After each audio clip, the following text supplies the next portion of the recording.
New members of the Politburo Standing Committee, from left, Han Zheng, Wang Huning, Li Jianshu, Xi Jinping, Li Keqiang, Wang Yang, Zhao Leji stand together at Beijing's Great Hall of the People Wednesday, October 25, 2017. The seven-member Standing Committee, the inner circle of Chinese political power, was paraded in front of assembled media on the first day following the end of the 19th Communist Party Congress. In Hanguan Associated Press Beijing, key members of China's Communist Party were determined at the National Congress, which is held every 5 years and concluded this week. On Wednesday, members of the party's highest body, the Politburo Standing Committee, were announced, with President Xi Jinping returning for a second 5-year term as party general secretary. Premier Li Keqiang also remains in place as his number 2, while the other 5 members are all newcomers taking the place of those who retired due to unwritten age limits. Profiles of all 7 committee members, listed by seniority ___11 Jinping, the head of the Communist Party since 2012 and state president since 2013, Xi has established himself as a fervent nationalist and China's most powerful leader since Deng Xiaoping in the 1980s. Xi, 64, has worked to reassert the party's influence across all sectors, including in schools, the media and the private businesses that are driving China's economy. The son of a communist elder, Xi died in a cave and performed hard labor during the Cultural Revolution before graduating from prestigious Tsinghua University and being appointed to a series of increasingly prominent provincial posts. Xi's first 5 years in power have seen China adopt an increasingly assertive foreign policy, challenging the U.S. military's dominance in Asia. A strengthening of the domestic security services has led to what rights groups say is the worst crackdown on activists, political dissidents and the Uyghur and Tibetan minority ethnic groups in decades.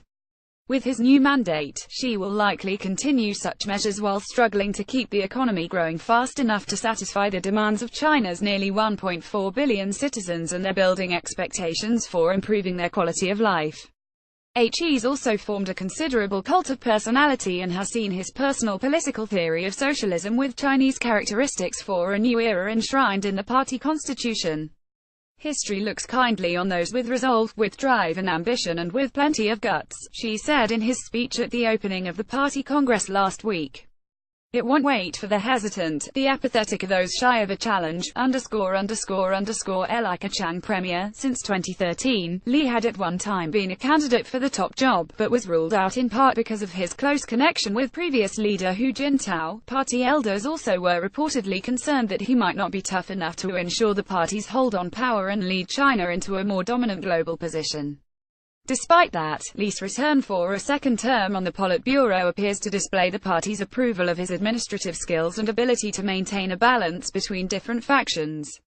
Li, 62, was born into a family of minor party officials but parlayed his intellectual skills into a seat at prestigious Peking University, where he earned a doctorate in law. He rose through the ranks to lead the Communist Youth League under Hu's tutelage, then was appointed China's youngest governor in 1998 at age 43. He served as the top official in the provinces of Henan and Liaoning, where he emerged unscathed despite scandals including an AIDS outbreak and rampant organized crime. While nominally in charge of the economy and head of the cabinet, Li has seen his role diminished under the rule of Xi, who has appointed himself the head of numerous party working groups that have eroded the power of the ministries and other formal offices.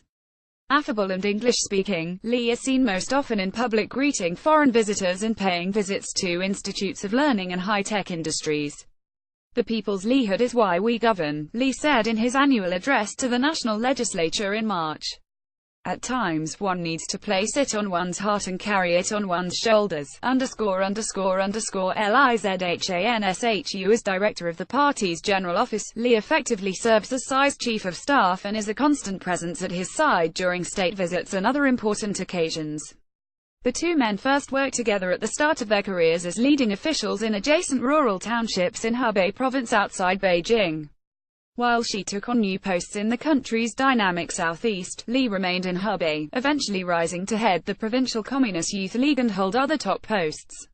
He was then transferred to Xi's native province of Shaanxi and then to Heilongjiang in the far northeast, where he was eventually named governor. From there he served as party secretary for 2 years in the poor southern province of Guizhou before being called to Beijing in 2012 as Xi was being made head of the party and given a seat on the Politburo. Unlike his predecessors, Li, 67, plays a prominent role in foreign affairs, and in 2015 was sent by Xi to Moscow to serve as his special representative in talks with Russian President Vladimir Putin. I believe you and President Xi Jinping are leaders of two great nations, two great politicians who have significant influence in the world, Li was quoted as telling Putin, Wang Yang in his current role as vice premier. Wang's most high-profile responsibility is steering talks between the US and China on thorny trade issues. These range from cutting China's excess steel production to easing restrictions faced by foreign businesses trying to tap into the world's second-largest economy. In these talks, Wang has sought to be charming but also firm, saying the sides need to cooperate and warning that confrontation will immediately damage the interests of both. When he was the top leader of Guangdong, China's wealthiest province, Wang's favorite political slogan was "Free your thinking." Wang, 62, is widely seen as an economic reformer interested in promoting the private sector and the transformation of China's economy from one reliant on heavy industries to one that's driven by consumption and innovation. Wang is considered closely aligned with now-retired President Hu Jintao, both are from the eastern province of Anhui.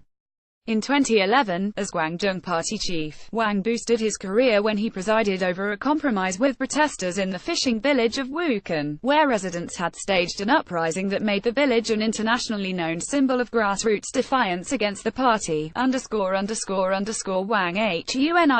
long considered the brains behind Xi's governing philosophy. Wang has served as director of the party's Central Policy Research Office since 2002. First transferred to Beijing from an academic career in his native Shanghai, Wang loyally served Xi's predecessors Jiang Zemin and Hu Jintao in an advisory role, helping define their political outlooks and accompanying them on foreign trips. Wang and Xi formed a close relationship, and Wang is almost always at the president's side at important events, along with Li Jianchu and top foreign policy advisor Yang Jiechi. A prolific author and former champion college debater, Wang, 62, is considered a fierce advocate of centralized power and authoritarian rule. The legacy of Wang's neo-authoritarianism and its cousin, neoconservatism, is on today under the reign of Xi Jinping, wrote American China politics expert Jude Blanchett. Look at the first 5 years of Xi Jinping's administration through the neo-authoritarian lens, and we see a consistent theme: clawing power back to Beijing. Zhao Liji. Since 2012, Zhao has run the ruling party's Central Organization Department, which oversees promotions, making him a key figure in Xi's campaign to promote supporters and tighten control over the political hierarchy. Zhao, 60, is seen as part of Xi's Shaanxi gang of figures with family ties to the western province from which their families originally hail. Before moving to Beijing, Zhao was a party secretary for Shaanxi and, before that, for the remote western province of Qinghai on the Tibetan Plateau, where he was born and spent his early career. Like Xi, Zhao is a second-generation party member, and unconfirmed accounts say their fathers were friends.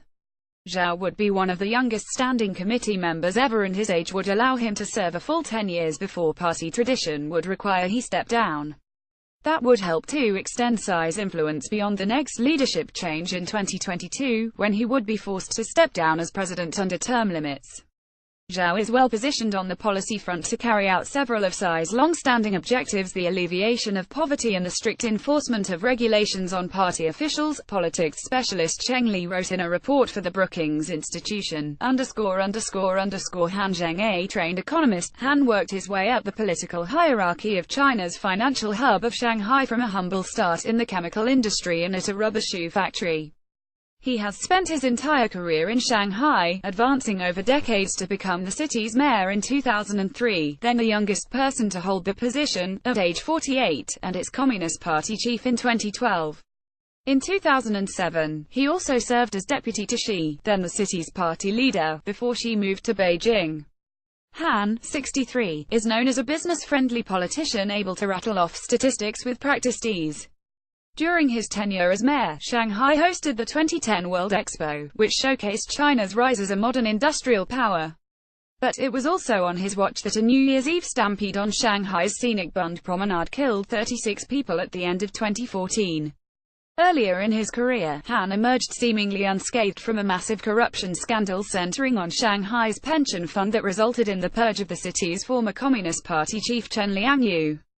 Chen was sentenced to 18 years in prison in 2008.